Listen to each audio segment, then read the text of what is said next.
welcome back to another video. This really popped when I saw it. That to me is a monster increase. Again, this book got hot. This book is ready to go higher. So let's jump right into it.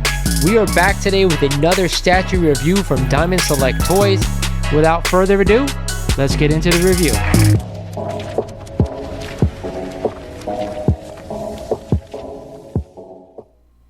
What is going on, YouTube? This is Lawrence over at Mighty Comics and Collectibles, and welcome back to another video.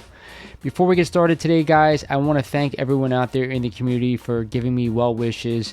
If you guys aren't familiar, I lost my best friend of 14 and a half years, my dog Bones, last week, and it has been really hard for me to kind of get moving and kind of do anything. I am really stuck in a rut and kind of lost right now, but I really want to thank everyone out there in the community who has wished me well. For this video, guys, I actually went to a local show today, or by the time this video airs, it's going to be, you know, this past Sunday. But I just kind of needed to get out of the house, you know, take my mind off of things and kind of maybe look through comics, see what was out there, and kind of give you a little bit of a state of the show and of the, you know, collecting market out there right now. But before we get started, guys, into this video, like always, I want to remind you, if you are not a current subscriber of the channel, I want you to do me a favor and go ahead and click the subscribe button for me now. It really does help the channel out. And of course, I want you to smash that like button on the way out because it helps the algorithm. And for you guys, turn on the notification bell because it lets you guys know when I post new videos.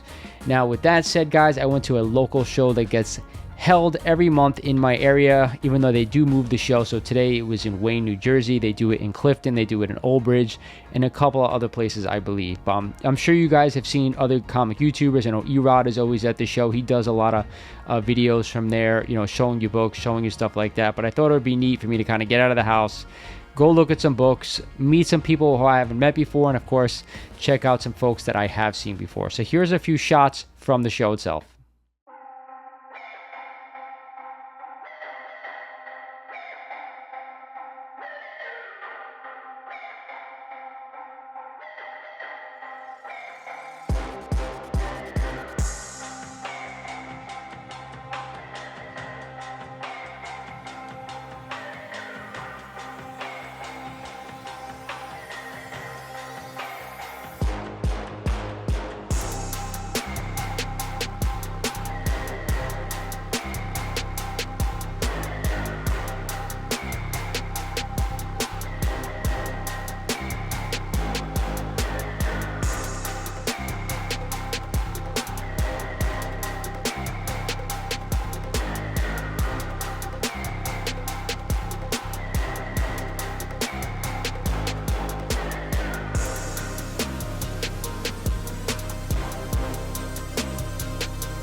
All right, as you can see, I made a lot of great folks. There were a lot of great books there this month.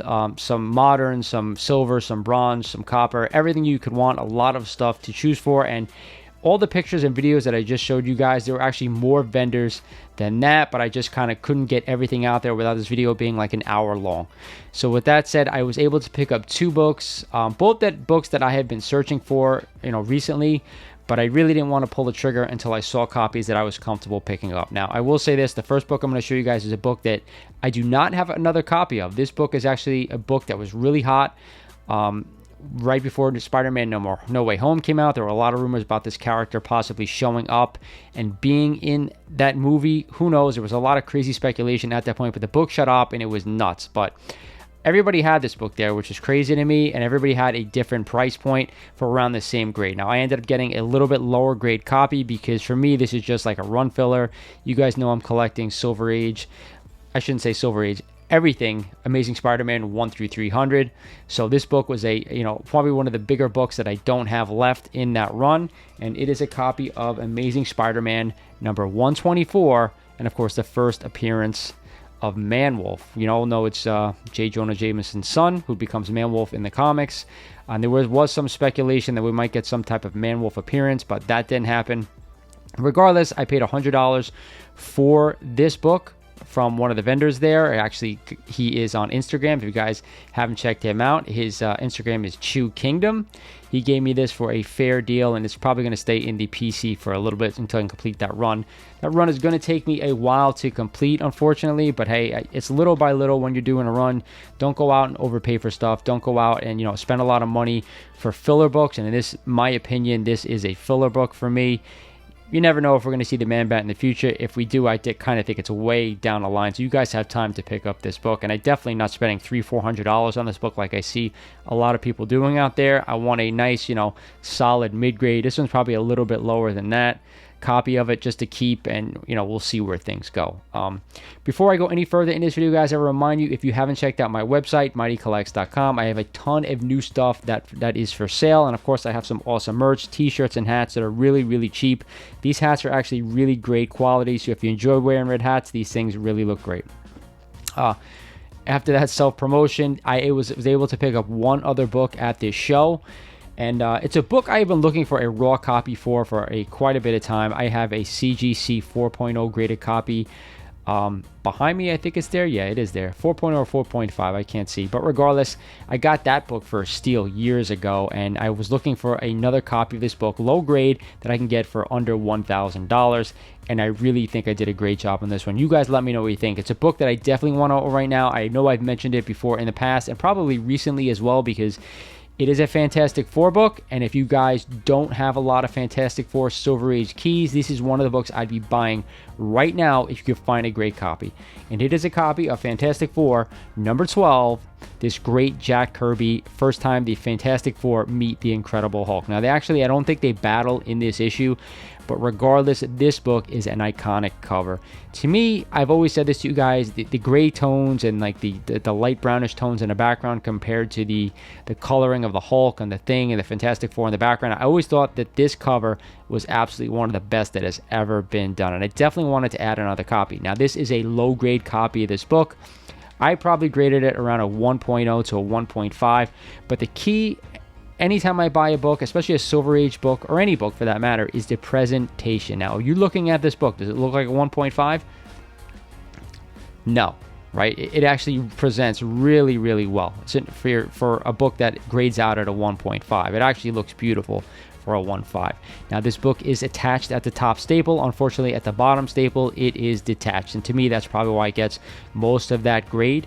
But if you're ever in the market for bigger keys, for bigger books, for books that you think that you want to keep in the collection for a while, always try to buy well-presenting books, because you will always get a better return. People will always be looking for better, looking books, and I think you will get a better return on investment. Now, on this channel, we always talk a lot about investment purposes, but we need to kind of change gears a little bit, because not everything out there is bought for investment purposes, right? We're a collector. I'm a collector. There are people out there who buy just to keep stuff, in their house, in their short boxes, in their long boxes. And, with that said, we kind of have to shift the focus a little bit. The way the market is right now, I don't believe anybody should be buying anything if it's not for their personal collection. The prices still to me are a little high. They keep coming down. The good thing about this show today was that there were a lot of dealers out there willing to work with me. There are a lot of dealers out there today that was dropping prices as I'm looking at books, which is a great sign, because I've gone to this show in the past, maybe about a year or so ago, where people really didn't want to budge. The prices were astronomical. I know I've talked to a couple of people that they've gone to local shows or bigger cons right now, and the prices are just crazy. They're well over GPA. They're well over what they should be worth right now for the grades. I had a lot of dealers looking up what the last sales were, which to me I think is great, and they were trying to be under that last sale. That is the way to do it, in my opinion, if you are a seller. We don't want to be over these last sales, because it kind of, I think most of the collectors out there are trying to get a deal.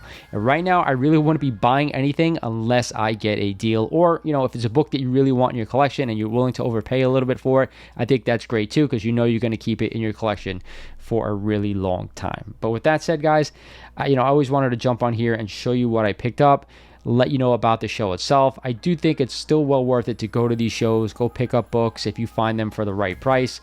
A lot of guys out there today, they were digging through short boxes. They were finding gems for good deals. So definitely get out there, start searching for what you're looking for. But make sure whatever you buy, you're going to have in that collection for the long term. Because right now, I think a lot of books are really tough to sell if they're not priced under fair market value. When I say that, to me, it's under last GPA sale. I always look at the 90-day, and I always look at the last sale, see how far they are apart. But I always want to be under that last sale. I saw a lot of great guys today at this show, a lot of local guys. I saw, Bronzeville Comics. We had a nice long conversation about some stuff he's doing on his channel. If you guys haven't checked him out, check him out. Like I mentioned before, Chew Kingdom. He's got Instagram, and a whole bunch of guys, as you see on this, video today, it's at their Instagram handle, so check them out. They're posting comics. They're going to be at a local show. There's another local show that I put a postcard on that thing, so you guys can check it out if you're in my area. With that said, guys, this is Lawrence over at Mighty Comics and Collectibles saying thank you for watching, and I'll talk to you guys soon.